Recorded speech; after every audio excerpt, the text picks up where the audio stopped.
Hello everybody, welcome back to my channel. My name is Maureen O'Connor from Quilters Heaven in Northbrook, Illinois, and I am the Opinionated Quilter.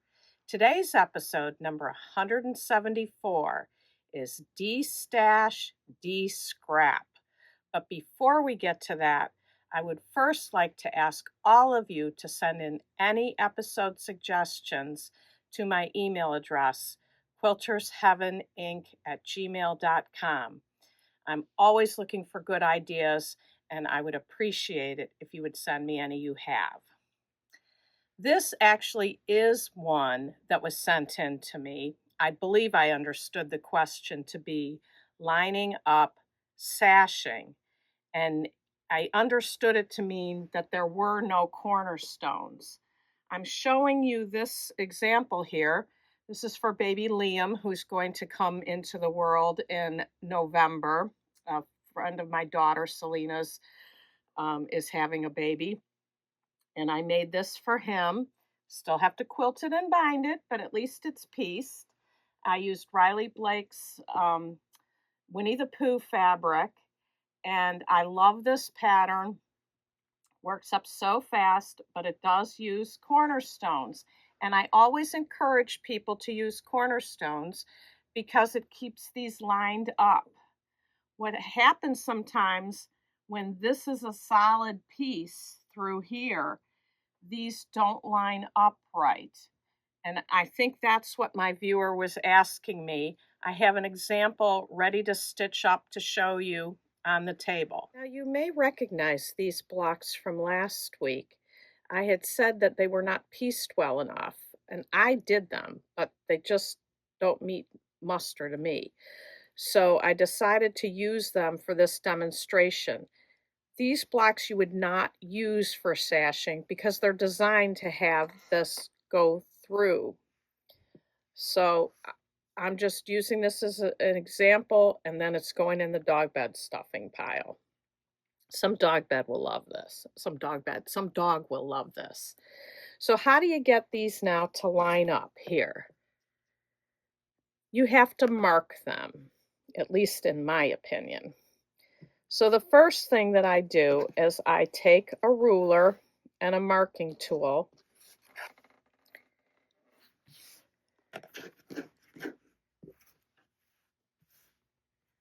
and I lay the ruler on this seam line here,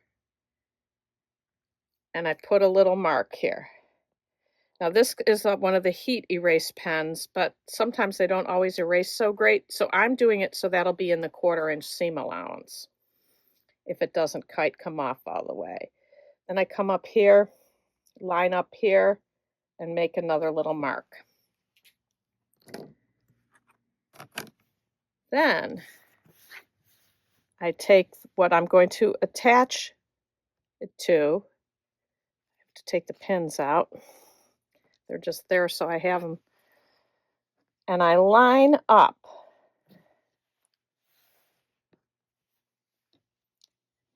this seam here with this marked line. And I put a pin in it.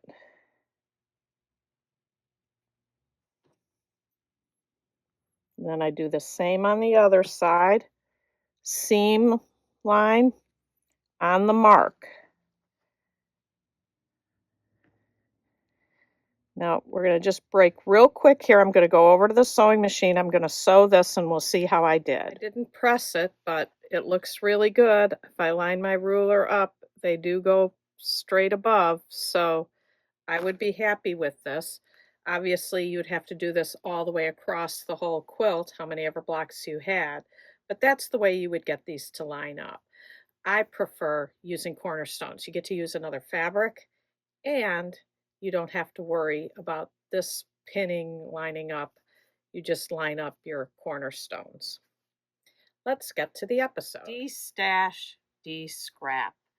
We all have so many scraps. We also have piles of stash, pre-cuts, etc. all over our sewing room. If you're trying to declutter and get things out, the best thing to do is to use that stash and try not to put anything more from your quilting into the scrap pile.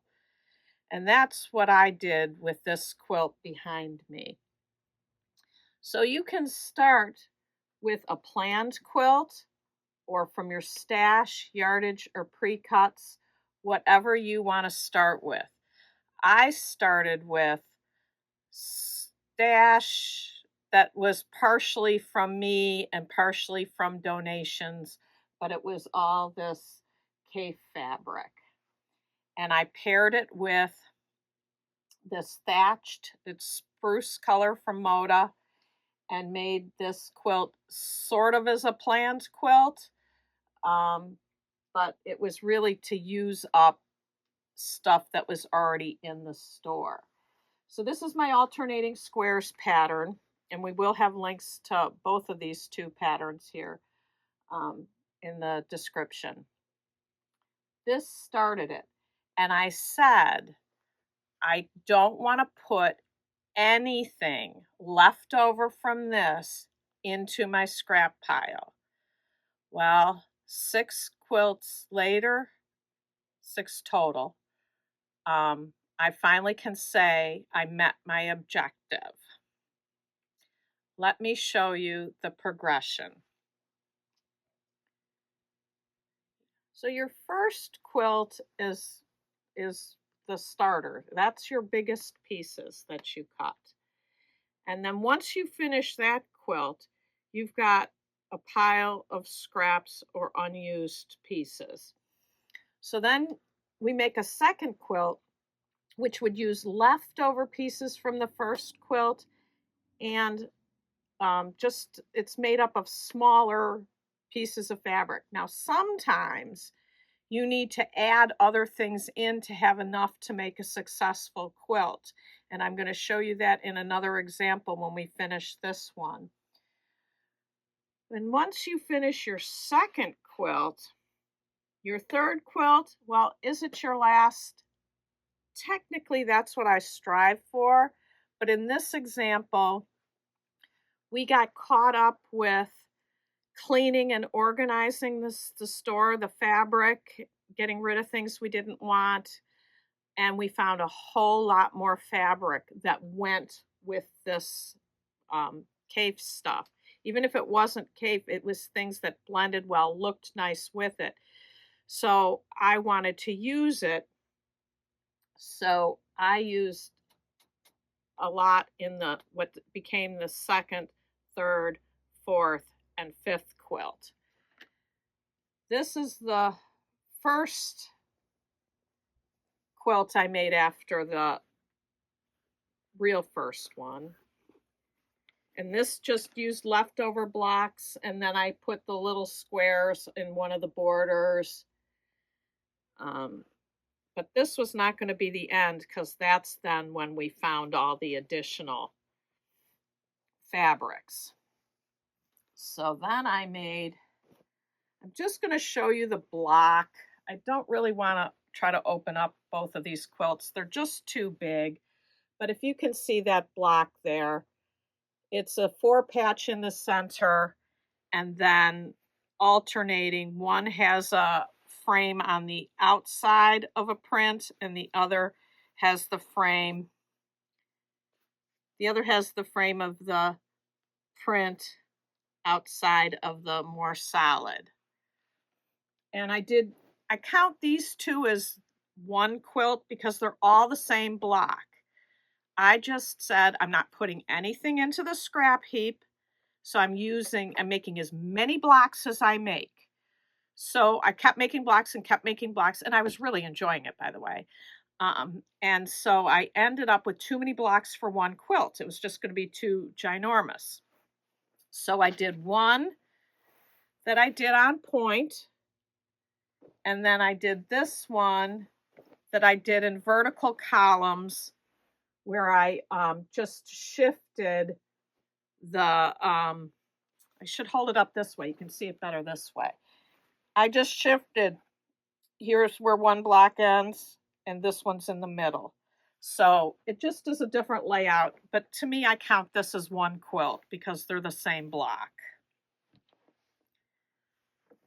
Then I took those leftovers and made another small one.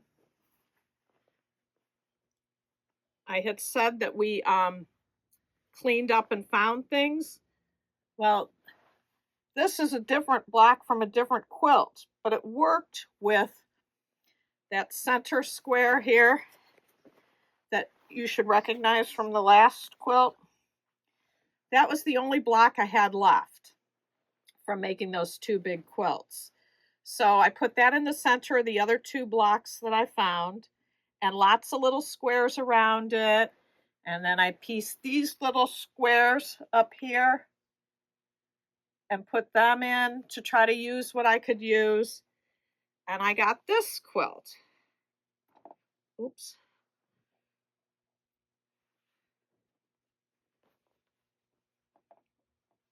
So then you have your smallest of your pieces. And what you want to do with the last quilt, whether it's the third or in my case the sixth, what's too small, and for me too small is anything smaller than 1.5 inches square. So if you have a different size minimum, that's okay. Whatever your size minimum is, anything that's too small, we put in the dog bed pile, and the rest you want to put in the back if you can. So the whole goal was to not put anything in the scrap heap. I'm going to take down the board and you will see what the remaining little pieces made. So here it is, my forever useful World's Greatest Scrap Quilt. These are 4-inch blocks, so it uses 1.5-inch pieces, from 1.5-inch square to 4.5 inches by 1.5 inches. And this almost, you wouldn't almost believe that this came from this. But if you look, you can see a lot of the cave fabric in here. Here's some here. There's a lot not cave because you can't do it. It's too busy.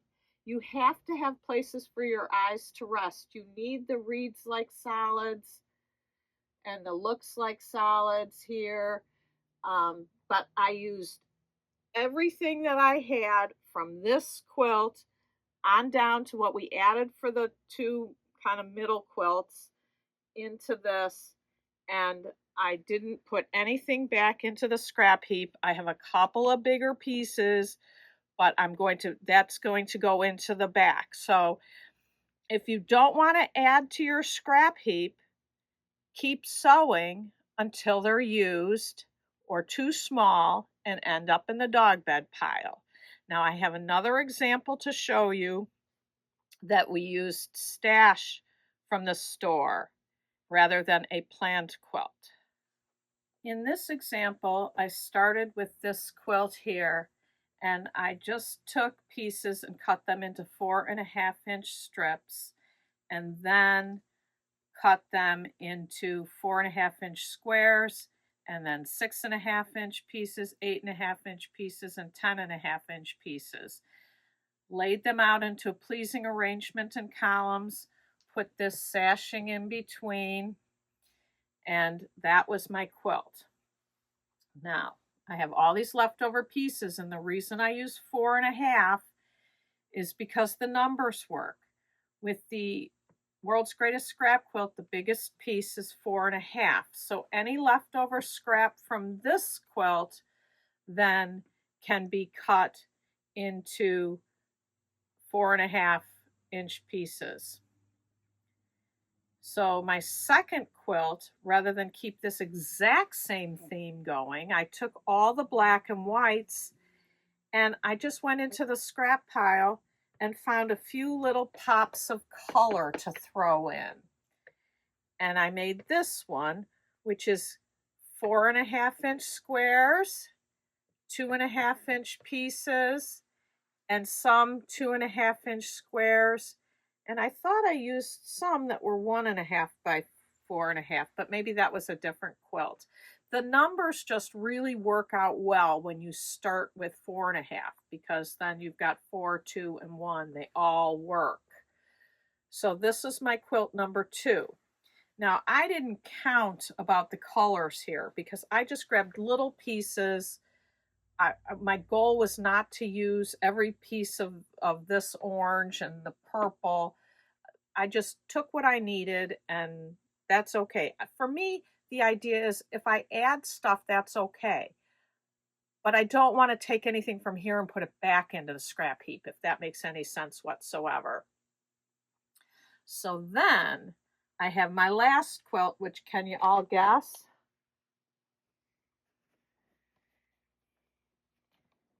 Yes, it's again the world's greatest scrap quilt. But here too, there was none of, well, there was a little bit of the lighter blue, but not really the turquoise that's in this world's greatest scrap quilt. Like I said, it's okay if I add to it. But what I had to do was use all the black and whites and grays from the first one and all the black and whites from the second one. And the way I got enough to make a big enough quilt to make was by adding more blues. So in this one, I succeeded also by not putting any more into the scrap heap. So I hope this technique helps you if your goal is to not add scraps. There are a lot of people who like scraps. Mine seem to multiply overnight. So I try to do anything to not add to it because they're already going to grow more every day. So that's the episode. Let's get to the winner of the giveaway. Winner of the bundle of batiks is Dita Vincent 9993. So that's D like David, EETTA, V like Victor, INCENT 9993. Please send me your mailing address to quiltersheaveninc@gmail.com so I can get that fabric right out to you. Our next giveaway is another one that I tried to give away before. Nobody claimed, so let's try again. These are different bundles of fabric. This is 10-inch squares. What is it called? Colors of Fall Assortment. This just says Keepsake Quilting on it. I think it's just one fabric. It's Petite Floors from Hoffman. This one doesn't have a name either. It's just two fabrics in here, but they're nice sized pieces. And then this one's called Keepsake Mystery Medley. It's got some cats on the outside here. It's got a plaid in here. Anyway, just assorted fabric, no real theme. Just we have too much of it and can't sew fast enough. So if you'd like to win this bundle, you know what to do. Like my video, comment on this video, and subscribe to my channel. And in the comments, write Keepsake Fabrics, and you will be entered to win. I want to thank all of you so much for watching. Keep the ideas for episodes coming, and until next time, happy sewing.